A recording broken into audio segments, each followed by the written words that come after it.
Welcome back to another episode of the Real Life Caddy podcast. I'm here with young Michael Zabbo. Welcome back, Mike. I'm back. Good to be back. Good to be here. What are we talking about today? Well, we got to talk about the recent AT&T we had in town. Oh, yes, that's right. It was an elevated event. Was the Caddy hospitality elevated this year? It was slightly elevated, yeah. Less players, less caddies, so they kind of upped the food game, and we're going to talk about that. You know how I like a good buffet. Can't wait to hear about that. I've got a great story about Rich Beem, actually. The Beamer back in town during the tournament? Yeah, he was. He Nice. was working for Sky Sports, and something very, very amusing happened Okay, great. at my club. Can't So wait I'll to hear share about that. Anything else you got? We got to talk about the Wasted Open. What happened? Yes. I mean, it's been quite the few weeks on the PGA Tour. Bad couple of weeks in the PGA Tour, but that's coming up right now.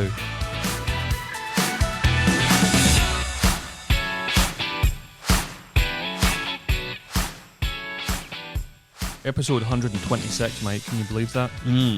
We're racking them up. Let's dive straight in. AT&T. Well, actually, no. We should actually explain.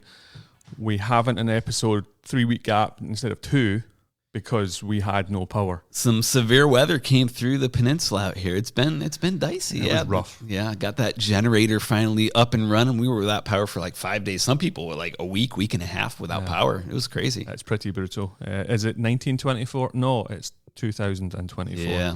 So it's all those people with Teslas, I think. Oh, get out of here. Excellent. Right, tell us, AT&T, it was an elevated event this year. It was an elevated event. There was only 80 professionals, 80 amateurs, and it was the first year. It was only a 2-round pro-am, so it's a shortened week for us resort caddies caddying for the amateurs. Yeah, I'm sure the pros were devastated about that. Oh, they were heartbroken. I could tell, yeah. What were the conditions? Looked really, really bad. Oh, it was brutal. I mean, with the rain we had even before the weeks leading up, I mean, the courses are just absolutely saturated. They can only hold so much water. So, I mean, it's embedded balls everywhere. I mean, and the courses were just brutally wet, and it rained even more. I mean, they had a day where they had to cancel play entirely, where the big storm came through, and then we lost power forever. 54 holes as well. Live golf. I was thinking about that when the tournament was going. I'm like, wow, they're gonna try to squeeze this in. They're gonna try to finish on Monday, but with the weather that came through, I'm like, there's no way they can finish on Monday. They're gonna have to push this to Tuesday, and then you got the waste minimum. I'm like, they're gonna have to shorten this to 54 holes, no cut, 54 holes. I was like, the Live guys are gonna be eating this up, and are they gonna get official world golf ranking points? Yes, indeed. I drove out to the course on the Monday to drop the wife off at work, and I've got to be honest, it was carnage. The stands were getting ripped apart, the barriers were down, all of the signage was blown over. The worst of the worst were the portaloos. The porta potties were all tipped blown over. All of them. That was crazy. I know. I saw that. Crazy. And it was one in the bunker. There was Was one in there? the bunker. Can you imagine getting that phone call? Hey, Mike, grab your rake. I think I'm a little sick. Yeah, there's some toilet paper and some other dark sand to rake up in the bunker. Yeah. Horrendous. Brutal. There has to, at some point, be a discussion about this tournament getting changed to a different part of the year, surely. Yeah, you would think so, but they do the whole West Coast swing during that time of year, and who knows? I'll make a prediction, though. In the next 2 years, there'll be some sort of resolution between Live Golf, PGA Tour. We're probably going to see an elevated world tour, and everything will change. Something's got to give. The Something's whole got to schedule. change. Yeah, something's definitely All got to change. scheduled. Now, enough about the negativity. How about the positive stuff? Tell us about Caddy hospitality, because everyone knows you're an absolute sucker. Well, let's start it off for registration. Registration opened the Sunday before. The Sunday before at noon. So I was most certainly the first guy in line. I was there at like 11:35 waiting for that door to open. Did you camp out overnight? Yeah. For a concert? I was ready. I was ready to register. So Okay. I got my credentials. I'm like, all right, what is the schedule? When is the food open? When can I come? They're like, well, we're open at 6 a.m. for breakfast. Lunch begins at 11. That's 11 to 3. And I'm like, oh, perfect. I'll be here. You know, so I showed up the next morning, called a couple of my caddy buddies who I knew were working. It was glorious. They didn't outsource it. Normally they bring in a sponsor, Chipotle, whoever, but they did it in-house, and it was phenomenal. The food was absolutely phenomenal. And so I had my breakfast, came back. I forget what I was doing that day. I wasn't working. You came to see me. Yeah. In between meals. Exactly. I remember you came to see me in between meals. So I came, and then I had some stuff going on, so I didn't make it back. I certainly wasn't working on the golf course caddy. No. When was the first tee-off shot that you actually carried? It was Thursday when the tournament began. We hit the range for about 30 minutes on Wednesday. But anyways, that first day, I get back. It was like 2:15 or so. They said lunch was open till 3.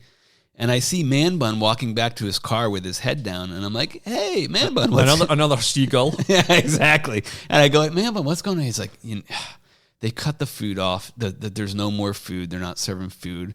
I'm like, "Damn it! They told me 3 o'clock." I was like, "You know what? I'll go in for a Coke, maybe get a cookie or something." So I walk into the Caddy Hospitality, and I see Casey Boynes there, a friend of the podcast who's been on before, and he's got a big plate of food in front of him. I'm like, "Whoa, buddy." I'm like, "Where'd you get that?" He's like, "Well, they got some caddies working Caddy Hospitality, so you're never going to believe it."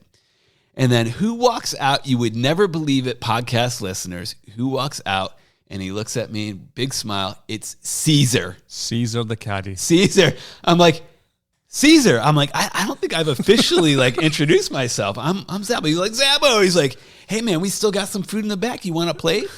Caesar, they had seared ahi tuna, this amazing baked pasta. Caesar came back with a huge plate. Caesar, I love you. You are the man. Oh, unbelievable. It was amazing. And Caesar, there was another caddy working there. We won't mention his name, but he's a good caddy. And I saw him the next day. I'm like, "Hey, man, I don't see Caesar as he's still around." I'm like, "He hasn't been fired yet." He's like, "Oh, no, but he's close. He's close." But Caesar, God bless you. You're the man. That's Appreciate tremendous. you. I can't believe it. You guys have absolutely no shame. You and Man Bun. Hey, free food is free food. It was phenomenal this year. That's fantastic. Good on the resort for making that food. Then they went from there out to the desert, out to the wasted management. Oh, absolute disgrace. I mean, it's been kind of declining for years. You were actually, you were out there. Did you go to the tournament? No. Oh, man. I've been to the last two, and I think 2 years ago or last year, if you go back through previous episodes, you'll hear what I said, that the PGA Tour have created a beast, and it's beyond. The horse is bolted. There is no way back. Yeah, they just, it seems like they keep trying to outdo each other year after year, and who can get the drunkest and be the craziest. And this year was just disgraceful. The problem is no one's really there for the golf, because again, I'll go back to golf is pretty boring. It's hard to get behind an individual. Yeah. The whole thing at the waste management is nobody is watching the golf, and then they destroyed the green with the holes in one. Yeah. Well, they actually cut off booze this past year. They had to First cut time off the ever. sauce. First time ever. And stopped allowing spectators in, even with tickets. If we have too many people in and they're too drunk. I think a lot of the problem too was the weather from California carried over into Phoenix, which you don't typically get rain there, especially that time of year. I mean, and the courses were saturated. There was mud pits everywhere. So you combine that with all these drunk people. They're slipping and sliding, and then it became sport. They were like, okay, now we're going to get this incredibly obese guy taking off his shirt, diving down hills, sliding. I mean, it was, comical for what it was, but come on. And for everyone that texted me, it was not me, okay? I've got a bit of girth, but come on, behave yourselves. It's true. Now, you mentioned the rain out there. Mm-hmm. I did go out for 4 or 5 days with our boy Eddie to play some golf. Do you think I prepared for that? I talked about preparation. Oh, yeah. How's your resolution working out? Did you have the rain gear? Failed. I took my rain gear, but it's paper thin. Yeah. I only had shorts. And it was freezing? Well, yeah. And a slight tangent, I played golf with the creator of Big Game Golf, our sponsor. Our boy Rich. And he showed me the new app. Mm-hmm. It's absolutely tremendous. Nice. They've given up and given a date to get to market. But I would still encourage anyone out there, if you play regular group games, if you're the guy that organizes the game, definitely go and download the app, Big Game Golf. And what will happen is probably March, maybe April 2024, you'll get the new version. Mm-hmm. The interface looks brilliant. It's getting better and better. Yeah. And what they're going to do is the plan is to launch with about 6 games on it. There are about 35 altogether. Yeah. But every week or so, they'll drip out a new game, so that there's no issues with the technical side of it. Smart. And I lost $16. He sent me we're sitting having a drink after. He sends me a text. He says, check your text message. I went, okay. I go in, and he says, just click that link there. You can pay me. Yeah, because it connects you to your Venmo, right, or his Venmo to pay him the invoice, which is pretty cool. It's a really, really good app. It is, and on a day like we played, he's on his phone. There's only one person needs to take the score. Yeah, scorecard's not getting it ruined. It was miserable out there. It was 7 holes of rain, and then the sun came out, but the sun didn't warm you up. It was still freezing. And you played all 18? We played all 18. Jeez. Well, someone's paying for the round. It wasn't us, of course, but you know what I mean? You want to give them value for money. So Eddie played with you and Rich? Yeah, Eddie, yeah. So Rich is a really good player, right? He's like a plus index. Did he beat Eddie? No, we're close. No, Eddie beat everyone. Eddie's the real deal, dude. He is. He is the real dude. The real deal. However, the waste management, it's shocking. I think it's out of control. When you've got 500,000 people, think about the number of cops you need to control that. Oh, it was a nightmare. I saw videos online about people fighting, big scraps happening. Yeah, it's not golf. That's what you're going to get out of here. Correct. It isn't. When people talk about legacy and tradition of PGA Tour, etc., I'm sorry, but that's a joke.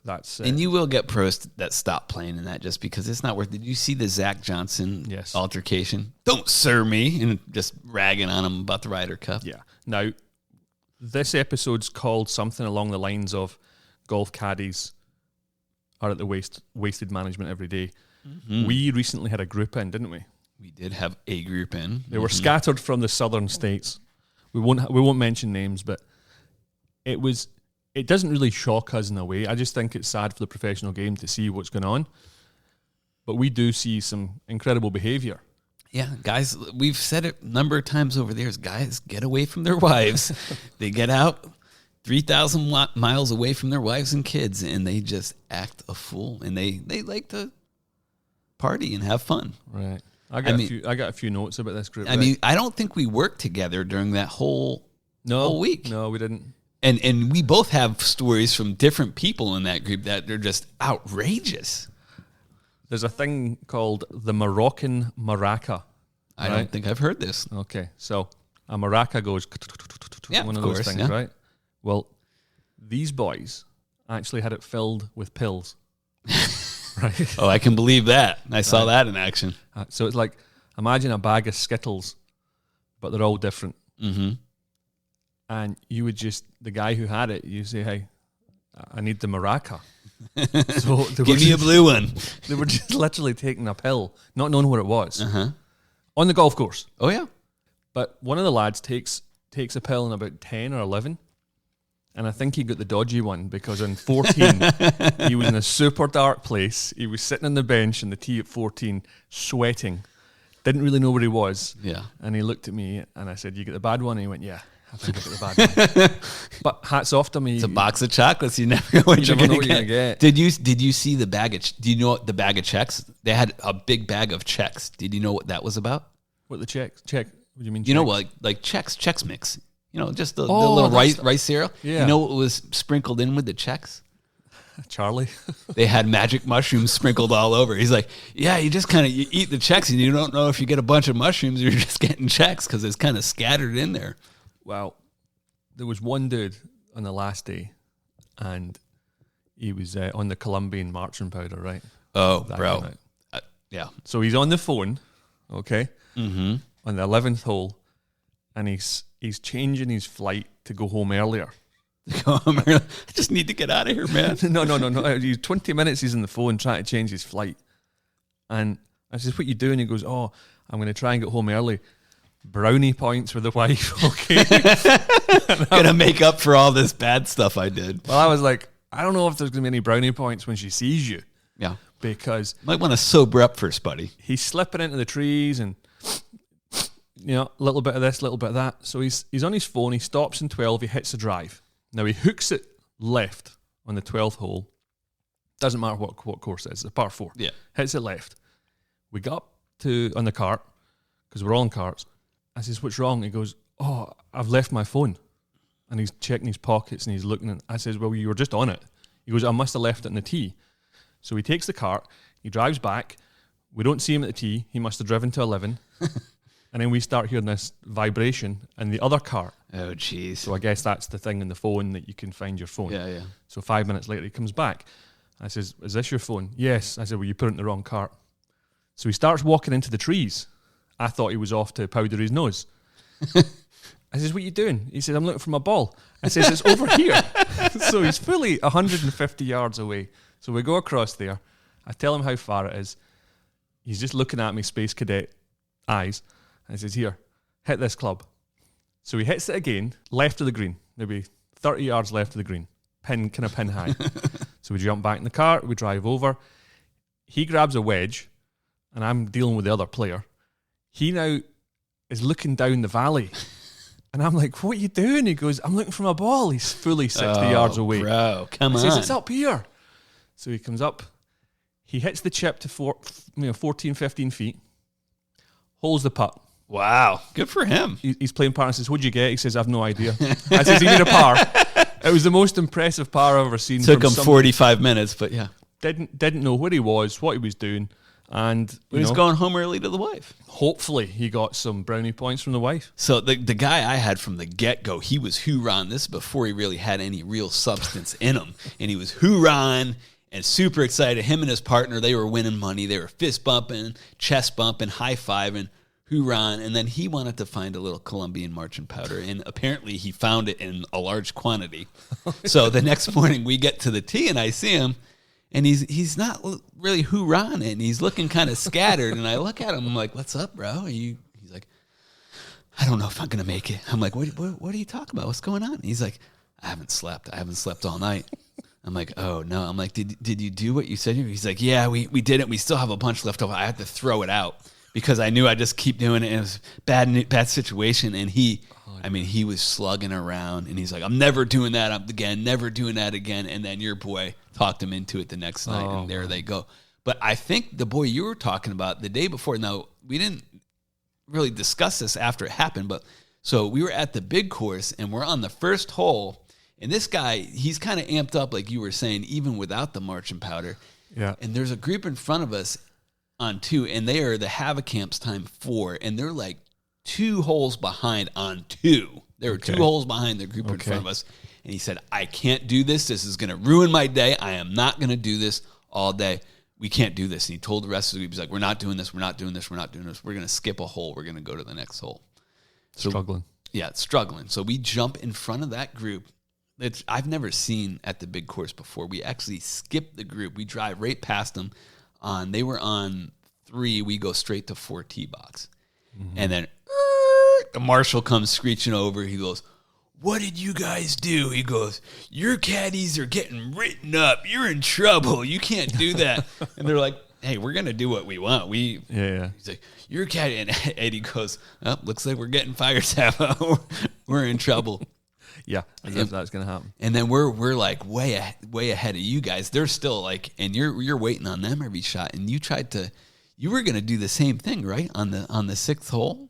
Yeah, the boys were getting itchy and we were going to do it, and then we kind of did do it, and then we went back into where we were. I think I told you what happened with the marshal, and you were like... No, it just didn't. I knew that there was no good situation was going to come from it because you guys only played 17. You never got to go back in the course. And then that's true. And they wanted to do that too. They were like, oh, we can go back and play the 3rd hole. And there were still groups there, and we were like, no, sorry, you've broken the rules. It reminds me of a guy that I saw from Arizona out here. He'd been waiting for the trip for 4 or 5 years. And he came out with his mates. It was an early Sunday morning. I think he did a little bump on the first hole, and the first 2 holes he was great. Always the marching powder. Yeah, he was doing really well, and he was quite animated. By about the 4th or 5th, things were descending. Then he didn't hit a shot from 6 until 10. He just sat in the cart? No, again, it was the pace of play. He said that he couldn't. But there was no issue with pace of play. He was just in his own head. Yeah. And he gets to the back of 13 and he just said, bye boys, I'll see you at the airport. And he left. He grabbed one of the carts, the other caddy, he carried the bag and he just left. He said, I'll see you at the airport. I said, when's your flight? They said 3 o'clock this afternoon. I said, so he's basically gonna go to the airport for about 5 hours on his own. Brutal. Absolutely. It's sad, isn't it? People are they're testy. People are wild. Yeah. Now, I'd mentioned in the intro there that something about Rich Beem. So Rich was out. What happened? So as you know, Rich works for Sky Sports. He's one of the analysts. Been on the podcast a few times. He has. He's a good lad. And he texted me he was in town. So I took him down to the club, the men's club. Your fitness facility that is primarily a drinking club, yes. My fitness facility in Monterey. And it was a busy night, very busy night, because there was a big dance in Monterey. A lot of the members were going to go to it. So there's about an extra 30, 40 people in the bar, all amped up, ready to go. So see the manager, he knows Rich, he knows golf. A number of guys recognised him. Hello, how you doing? And then my mate James, who I don't think he's ever heard of a golf club, knows nothing about golf. I'm away getting Rich a drink. James, I see them just talking. And I overhear the conversation, and James says, "Oh, are you from the UK?" And he went, "No, I'm not from the UK. I live in Austin." Okay. He goes, "Oh, well, I saw the Sky Sports in your shirt, so I thought, maybe he's from the UK." Yeah. He was logical. Exactly. And then I hear him say, "Do you play golf?" He's like, "Are you a golfer?" Wow. And Richard's like, "Yeah, I'm a golfer." He goes, "What's your handicap?" He says, "Well, I played for like 15 years on tour. I won a PGA championship. No big deal, yeah." And, I haven't even spoken to James about it yet. It happened a few weeks ago. It was classic. He probably still doesn't know who the guy is. Well, the manager, he then says to me, he's like, he'd overheard the conversation as well. He says, "Did you hear that? That's absolute gold." And Rich he's such a cool cat. He probably played it off like, "Oh yeah, that guy doesn't know me. That's cool." Yeah, I think people enjoy that sometimes. Absolutely, not to be known. Yeah. About 5 minutes after that, some lad comes up to me and he goes, "Big G," and I went, "Uh-huh," and he goes, "You don't recognise me?" I went, "Have we met?" He says, "Yeah. You caddied for me and my wife." "Oh yeah, you. I remember you." I was like, "Really?" He goes, "Yeah. Remember, on the 6th hole, the drink." I love it when they do that. They always do that. But I was thinking, like, I'm pretty good with names, faces. I'm just like, this doesn't ring a bell. What's your name, Rob? Okay. He says, "Don't remember on the 6th, the drinks cart drove past, and I asked what you wanted, and you says a transfusion, but make sure they put ginger ale in it." And I was thinking to myself, that's definitely not me. That does not sound like me at all. Yeah. I said, "When was this?" He said, 3 years ago. You just moved here from Florida. And I was like, "Well, definitely not me, bro." Oh, I know who I've that never was. lived in Florida. And then I'm thinking, I know exactly who you're talking about. And that certainly sounds like it. I think he moved back to Florida, didn't he? I'm not sure. But he was absolutely adamant that it was me. He kept on arguing. And I was like, "But, dude, I've never lived in Florida." Yeah. And he finally was like, "Okay, I'm sorry." I says, "Well, you have a great night." One of the boys, or a couple of the boys in that group, though, they have a website. Check it out. If you're ever wanting to go to Pinehurst and play golf, check out this website. 79, the number 79, watch, WATCH.com, 79watch.com. Oh, yeah, I did check that out. What a place. It looks phenomenal. Yeah, I'm definitely, if I ever go there. Well, we're invited. If we ever want to go. Do we have to hang out with those guys? Well, we wouldn't be allowed. There's no chance we'd be allowed. After the wives hear this, I was just going to say, my wife hears we're done. So after a short message from our podcast sponsor, we have a very exciting announcement about our YouTube channel, and we'll move on to mailbag questions and shoutouts. 4! Are you a caddy who sometimes gets bored in the job? Are you struggling to stay engaged with your players on the golf course? If this is you need to download the Big Game Golf app today. Not only can you use the app when playing golf yourself, but the app is a fantastic tool to stay engaged with your players while doing your job. Whether you're keeping score using the e-scorecard feature or introducing your players to one of the over 30 money games on offer, the app will offer both you and your players a more fun and engaging experience on the course. The Big Game Golf app is free to download, easy to use, and it also integrates with the USGA to automatically pull players' handicaps. You can even text everyone the final results. The extra effort on your part may even help boost your tip, and please find me a caddy who wouldn't be interested in that. Start today and download the Big Game Golf app. 4! A couple of weeks ago, finally relaunched the Glorified Donkey Golf YouTube channel. Posted a new video, a lengthy one, but a great one with Eddie O. Eddie O, myself, are playing matches. Big shout out to Sean from Seascape and Kodiak. Character. He is a character. He's a good dude. Now, this is going out on a Wednesday. the second video is out today as well.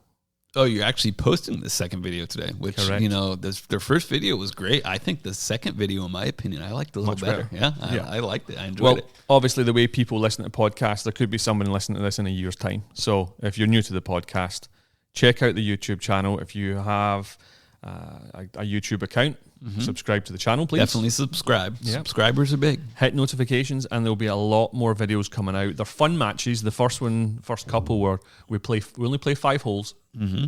We picked three clubs, and then we have wild cards. It's a fun format, yeah. Going forward, we're going to have all sorts of stuff where I should always have an advantage over Eddie. Absolutely. The next one we're going to do is he's playing with women's clubs against me with mine. So we'll see that. We'll see just how good Eddie with the pro actually is. Yeah. So it's a lot of fun. So get yourself across. And actually, if you're not already following us on the socials, X, Instagram, and the Facebook, just look for Glorified Donkey. Now, on top of talking about golf, us playing, we had a little day out, didn't we? We did. We had a Glorified Donkey Real Life Caddy podcast play day at Seascape. It was awesome. We had a couple of podcast listeners show up, podcast faithful. Yep, the Korean faithful, the Korean mafia. Cho and Chang. First time you met them? It was the first time that we met him, and then I played with Cho. Chang, I think, was here in your group. He was. And, Cho, your stats that you sent up, remember we did the spitball with your stats, and you have like 0.2 birdies every 70 rounds? Cho had 4 birdies in the first 9 holes, you damn sandbagger. Yeah. Although, he's like an 8, 10 handicap. His handicap showed up on the back 9. It was atrocious. Yeah, we played a Stapleford and Skins game. And Chang won all the money. No, he didn't. Oh, he didn't? No. Eddie and myself won all the money. Oh, there you go. Yeah. Chang won $1.89 he actually won because Ron came in from Big Game Golf and he used the app and we did all that. And I eagled the last hole. You did. To stop Eddie from basically winning everything. And then we were having lunch afterwards and Chang sitting there. Eddie, you played pretty good. What'd you shoot today? Like 73 or so? You played pretty good. And no, it was 65, Cho, but or Chang, thanks for noticing. I played shot 65 and in those conditions. Which was, I've never played sloppy. I've never played in a golf course as wet. I would usually in Scotland they would close the course. Yeah, I mean carts were definitely path only. If you took them a yard off the path, you would get stuck. It was saturated. The greens were incredible. They were in really good shape. The greens, absolutely no issue with the green, but the fairways were absolutely saturated. I think it could be a couple of months before. It's going to be a long time. We got more rain coming, so. When you're joking. No, this week, end of this week, yeah. Dude, we're supposed to be working this week. I know, that's a good point. Oh, finish with the Sorry, buddy. It was fun though. The caddy day was real fun and successfsul. And you got to play with Sean from Seascape. I did get to play with wee Sean. It was a blast, and he's a lot of fun to be around. He is a beauty. He's only 17. Yeah. You forget that sometimes because he has tendencies he is like a 17-year-old, but he seems older. He does. So, but he is the new star on the YouTube channel. So it just gets better and better as he becomes our caddy. Yeah, which is classic because we literally met him randomly. I'd never known him. Eddie knew who he was, but now he's part of the furniture. So that's in the family. So we'll be doing another one of those soon. Really enjoyed that, and thank you for Ron for coming in. Yeah, good. I played with Ron too. That was a lot of fun. He can get it around too. The Battle of the Midgets. Who's that? You and him. Oh, get out of here. Who was taller? Oh, I'm way taller than Ron. Got to move on to some mailbag questions. Okay. Now this is a cracker, right? This is from Liz Windsor. Liz Windsor. You get it? Say that. Elizabeth Windsor. Oh yeah, I do.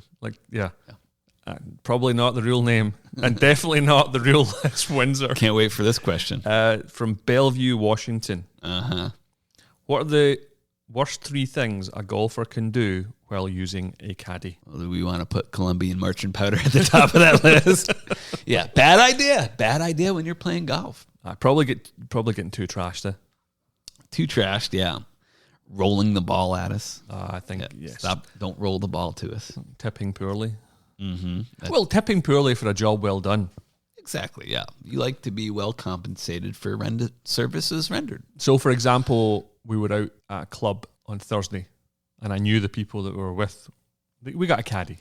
He did 0 for me. I'm not going to listen to another caddy. Yeah, I get it. I don't know, just because I've been doing it all my life, right? I can read greens and whatever. And I literally nothing, zero. But I still give them money at the end because that's what you do. Of course. You know, you're at a free event, so take care of people.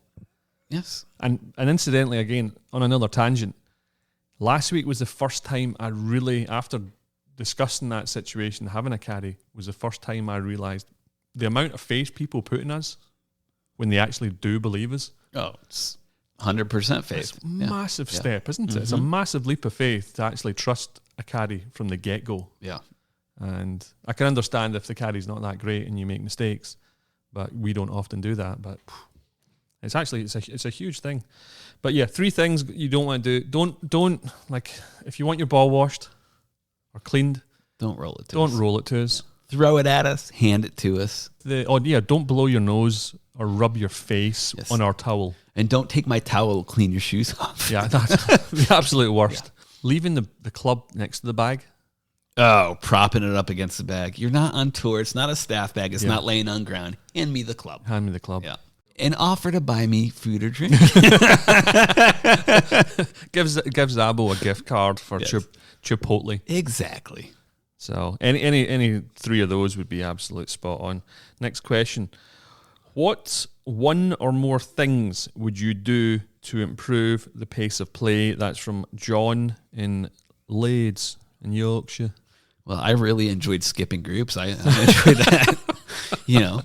Moves us faster. We play less holes.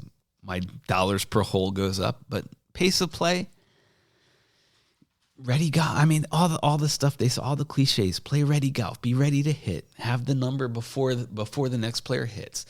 If it's cart path only, walk out with a handful of clubs. Don't go out, shoot the yardage, walk back to the cart, grab a club. I mean, all those little things. Putt out. I mean, if it's 2 feet, a foot, if you're not playing a tournament, pick it up. It's good. Get it out of there. If it's 6 inches, don't mark it.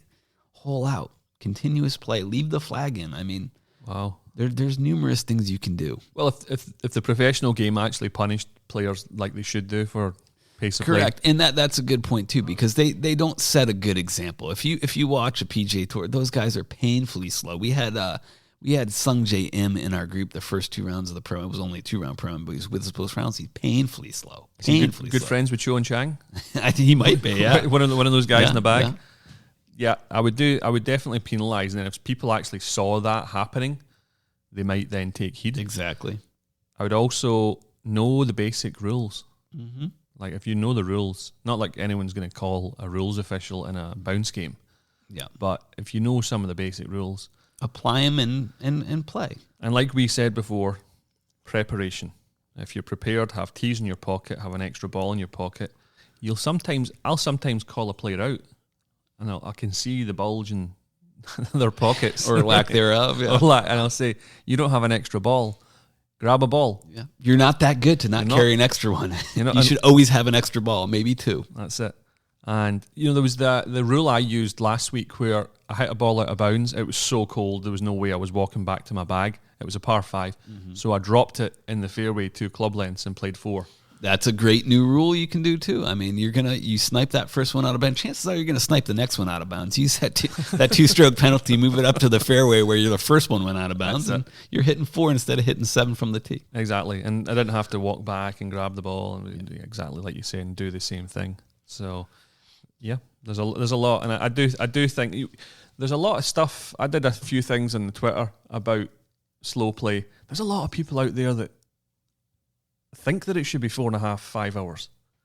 They have no issue with it. That's terrible. It's a round of golf, the golden standard is 4 hours. And, if you're playing with your boys on a Saturday morning, threesome, foursome, it should be 3.5. I mean, but 4 hours, that is plenty of time to play a round of golf with any foursome. Mm-hmm. I think at Seascape, we were probably well under 4. Oh, definitely. Yeah, we were way under 4. You guys were like 2.5 holes behind us. We were way under 5. That's true. True. So, next question. Wyndham Clark recently shot a course record at Pebble Beach. Does this really count considering the lift clean in place? And part 2 to the question, and how does this rank compared to a hole-in-one on a par 3 course? Who's this from? It's from Ellen Moore from Melbourne, Australia. I'm sure. So, first of all, did he shoot, a 60? He shot a 60, yeah. And he had he left 3 putts short in the heart on the last 3 holes. He could have easily shot 58, 59, easy.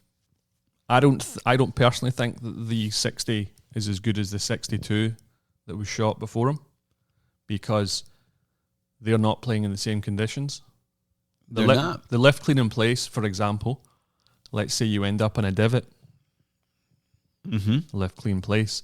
There were a lot of places on the course that were so wet in the rough that they would have to give relief as well. They would have to give relief, but then again, you got relief from plug balls in the rough. Obviously, I had to find it, but then you couldn't place it. You still had to drop it. So I don't know. I'm on the other side where I think it's a legit course record. I think the rule already in the fairway should already be lift clean in place, regardless any time in the fairway, in my opinion. I think that's a dumb rule that needs to be changed. Yeah, but then people are going to start saying, oh, this is the fairway, when it's actually the first the cut. semi. As soon as you allow push the boundary one way, people will keep on pushing and pushing. Because look at some of the rules that we see it every day.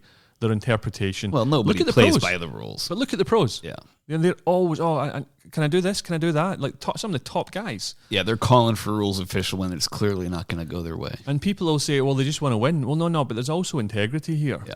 You know what I mean? It's like win the right way, not by trying to bend the rules. Like I agree, but to get back to the original question, it's legit in my opinion. He shot a 60. It was lift clean in place. It wasn't lift clean in place in the rough. And you could go back to the course record 62 that the college kid shot. Well, it was 100 degrees that day. The ball's traveling further. Yeah, the greens are firm, they're fast, but the ball's traveling way further. It's never 100 degrees out here. You can go to the course records at Spyglass, It was lift clean in place, I think, both times that Phil and Luke Donald both shot those 62s. Yeah, I mean, course conditions are different every day. It was absurd how soft it was, so it was easy to get the ball close. But then again, a lot of those balls, when they didn't plug on the greens, they were spinning a ton. So the spin control was tough to control. I don't take anything away from Wyndham and Clark. I think that was legit, in my opinion. I think it's a fantastic achievement, but I don't think it's a course record. It'll always have an asterisk next to it. I do, and I also believe hole-in-ones on par 3 courses should count. Well, any regular listener will absolutely 100% know what I think about the hole-in-ones on a par 3 course. But everybody gets an award these days. Yeah, everyone gets a medal. Have you had any more hole-in-ones recently, or has the course been closed? I haven't been playing too much. Yeah, I've been saving them. I've just practicing. On TrackMan with your wedges. Exactly. Oh, actually, need to call this one out. Totally forgot. The podcast golf day at Seascape. I was absolutely embarrassed for you that you have your own name on wedges now. You get some new wedges. Lovely, lovely wedges, by the way. Beautiful. They are amazing wedges, and I was giving Ron some shit about having his name on his bag. And then you're like, hey, Zabbo, let me see those. Oh, you got your name stamp on. I was like, damn it, you're right. Yeah, but they are great wedges, and I do like that's just because I'm not going to lose my golf bag, but I will lose wedge from time to time, and there's no resale value there. Oh, yeah, there is. Well, you're naming it. Maybe not, but those Artisan wedges, shout out to Artisan Golf. They make a beautiful wedge. Yeah. Amazing. Artisan wedges. Yeah, the guy, when Nike kind of shut down, the guy who's making their wedges kind of started his own thing. Normally, you have to go to Dallas to their facility to get custom fit, but I just have standard specs anyways on my wedges, so I had him make me a set, and actually Bill McCadden, our friend that owns Southwestern Interiors, the group that rents the house on 14 every September, got those wedges for me. Amazing. Could you get any more shout-outs in there? Unbelievable. I mean, that's shameful. Bill McCadden, Southwestern Interiors, and Artisan Golf. Shout out to you guys. Thank you. Okay, well, the only negative thing I would say there was, so the guy used to make wedges for Nike. That's true. Is that the highlight of his resume? Yeah, that's a good point. But he makes an amazing wedge, and they are fantastic. Okay. Yeah. Artisan Golf. Look them up. I might actually check them out. I need some new wedges. My wedge game is appalling. I might even have Eddie take me in the range, because I come out with me, buddy. I can show you. I would never go out and play golf with someone that has their name on their wedges. Ouch. It was literally, you're giving wee Ron stick about having his name in his golf bag. Are you good enough to have your name in your bag? I'm like, you know, and after seeing what you shot, I'm like, you're definitely not good enough to have your name in your wedges, dude. Hey, bro, Katie. That's classic, though. Okay, well, listen, thank you very much for your questions, folks. As always, if you have any questions, comments, feedback, email them in podcast@glorifieddonkey.com or via social media.